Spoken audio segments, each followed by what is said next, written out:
د احد د غزوې په ورځ باندې سیدنا انس بن مالک رضی الله تعالی عنه فرمایي یوه ښځه وله د څلورو قریبانو د تیرو قریبانو لکه د ښځې په ژوند کې خاوند کم حیثیت لري، د خاوند، د خپل زوی، د خپل ورور او د خپل پلار د شهادت خبر دی لرالی. د دې سره غم د نبی پاک علیه الصلاۃ والسلام کله چې دا ورته معلومه سوله، د دې پته ورته ولګېده چې نبی کریم علیه الصلاۃ والسلام بارک ژوندی دی او جوړ دی، صحیح دی، سلامت دی. وایي ستا د خبر د اورېدلو څه وروسته هر غم په ما باندې سپک دی. له دینه تاسو د ټولو صحابه کرامو مینه د الله د دین سره، د الله رب العزت سره، د الله د حبیب صلی الله علیه وسلم مبارک سره معلومه کړي، اندازه یې کړي. وایي بعدک کل مصیبت جلل، ستا نه وروسته، ستا د آګاهۍ او ستا د جوړتیا له وروسته، ستا د خبر نه وروسته په ما هر مصیبت سپک دی. خیر دی.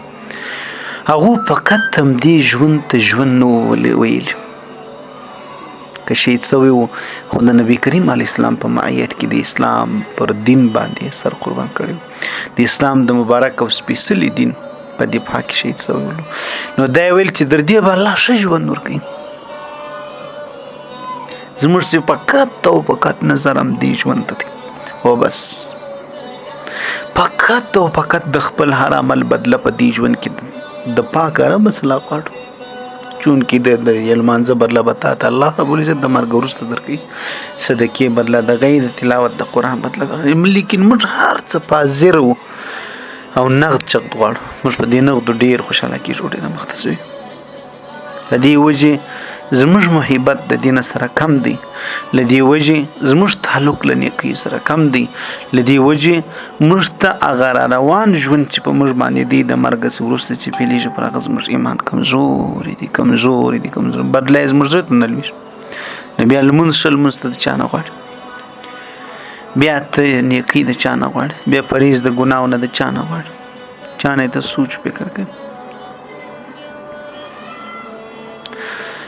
انس بن مالک رضی الله تعالی عنه فرمایي وي صحابي د نبی کریم علیه السلام نه پوښتنه وکړه چې قیامت به کله؟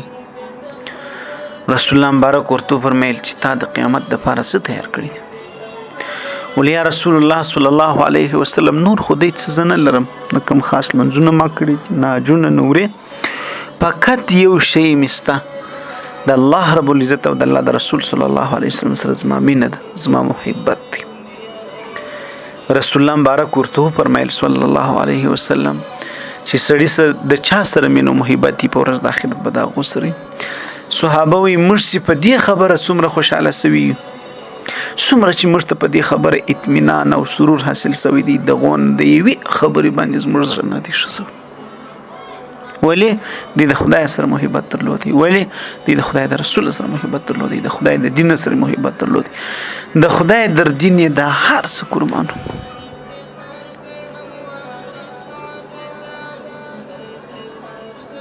الله دې موږ دینداره نیک عمل مسلمانان جوړ کړي ورونو.